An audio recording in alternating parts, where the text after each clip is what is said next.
Mobile ഉപയോഗിച്ചുള്ള photography ഇന്ന് വളരെ കോമൺ ആണ്.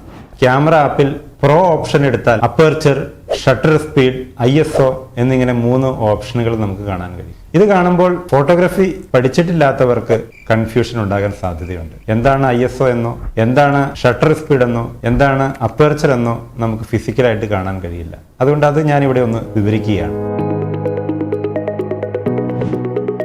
ഫോട്ടോഗ്രാഫിയുടെ 3 പില്ലേഴ്സ് എന്നറിയപ്പെടുന്ന 3 വാക്കുകളാണ് അപ്പർച്ചർ, ഷട്ടർ സ്പീഡ്, ISO.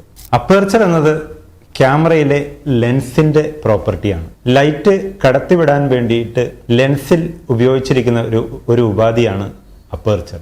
ഇത് നേരത്തെയൊക്കെ ഈ അപ്പർച്ചർ റിംഗ് എന്ന് പറഞ്ഞ് ക്യാമറയുടെ ലെൻസിൽ തന്നെ ഉണ്ടായിരുന്നു. ഇപ്പോൾ ഡിജിറ്റൽ ക്യാമറയിൽ പോലും ഇങ്ങനെ ഒരു മാനുവൽ റിംഗ് കാണാറില്ല. അപ്പോൾ ലൈറ്റ് കടത്തിവിടാനുള്ള ലെൻസിന്റെ പ്രോപ്പർട്ടിയാണ് അപ്പർച്ചർ. ഇവിടെ ഈ ലെൻസിൽ നമുക്ക് അപ്പർച്ചർ കാണാൻ സാധിക്കും. 3.4 മുതൽ 22 വരെയാണ് ഈ അപ്പർച്ചർ റിംഗ് വർക്ക് ചെയ്യുന്നത്. ഈ അപ്പർച്ചർ വർക്ക് ചെയ്യുന്നത് എങ്ങനെയാണെന്ന് അറിയണമെങ്കിൽ ഈ ലെൻസിനകത്തൂടെ നോക്കിക്കഴിഞ്ഞു കഴിഞ്ഞാൽ അപ്പർച്ചർ ഇപ്പോൾ ഫുള്ളി ഓപ്പൺ ആണ്.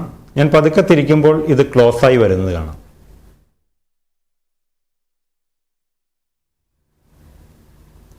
അപ്പോൾ കൂടിയ നമ്പർ ആണെങ്കിൽ ചെറിയ ഓപ്പണിങ്ങേ ഉണ്ടാവുകയുള്ളൂ, കുറഞ്ഞ നമ്പർ ആണെങ്കിൽ വലിയ ഓപ്പണിംഗ് ആയിരിക്കും.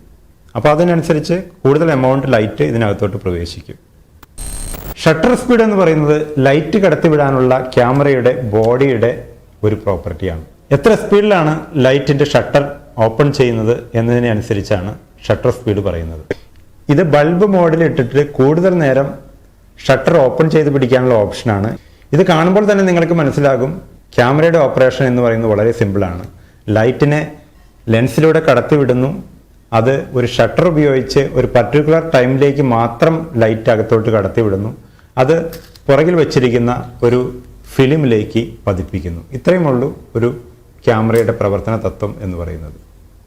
ഇപ്പോൾ ഞാൻ കാണിച്ചതുപോലെ ആരും കാണിക്കരുത്, അങ്ങനെ കാണിക്കാൻ സാധിക്കില്ല. ഇത് ഫിലിം ഉപയോഗിക്കുന്ന ക്യാമറ ആയതുകൊണ്ടും പഴയ ക്യാമറ ആയതുകൊണ്ടുമാണ് ഷട്ടർ പൊങ്ങി നിൽക്കുമ്പോൾ ഞാൻ അതിലൂടെ കൈവിരലിട്ട് കാണിച്ചത്.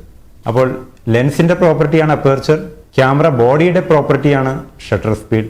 ഇനിയുള്ളത് ISO ആണ്. ISO ഇന്റർനാഷണൽ സ്റ്റാൻഡേർഡ് ഓർഗനൈസേഷൻ നിശ്ചയിച്ചിരിക്കുന്ന ഒരു നമ്പറാണ്. ആ നമ്പർ ഫിലിമിന്റെ പ്രോപ്പർട്ടിയാണ്. ഫിലിമിന്റെ ലൈറ്റ് സെൻസിറ്റിവിറ്റി കാണിക്കുന്ന ഒരു നമ്പറാണ് ISO. കൂടിയ നമ്പർ ISO ആണെങ്കിൽ ലൈറ്റിന്റെ എമൗണ്ട് കൂടും, കുറഞ്ഞ എമൗണ്ട് ISO ആണെങ്കിൽ ലൈറ്റിന്റെ എമൗണ്ട് കുറയും. ഇപ്പോഴിത് ക്യാമറയിലെ സെൻസറിന്റെ സെൻസിറ്റിവിറ്റിയെ പറയാനാണ് ഉപയോഗിക്കുന്നത്. എത്ര ഫാസ്റ്റ് ആയിട്ടാണ് സെൻസർ ലൈറ്റിനോട് പ്രതികരിക്കുന്നത് എന്നത് ISO നമ്പറിനെ അപേക്ഷിച്ചിരിക്കുന്നു.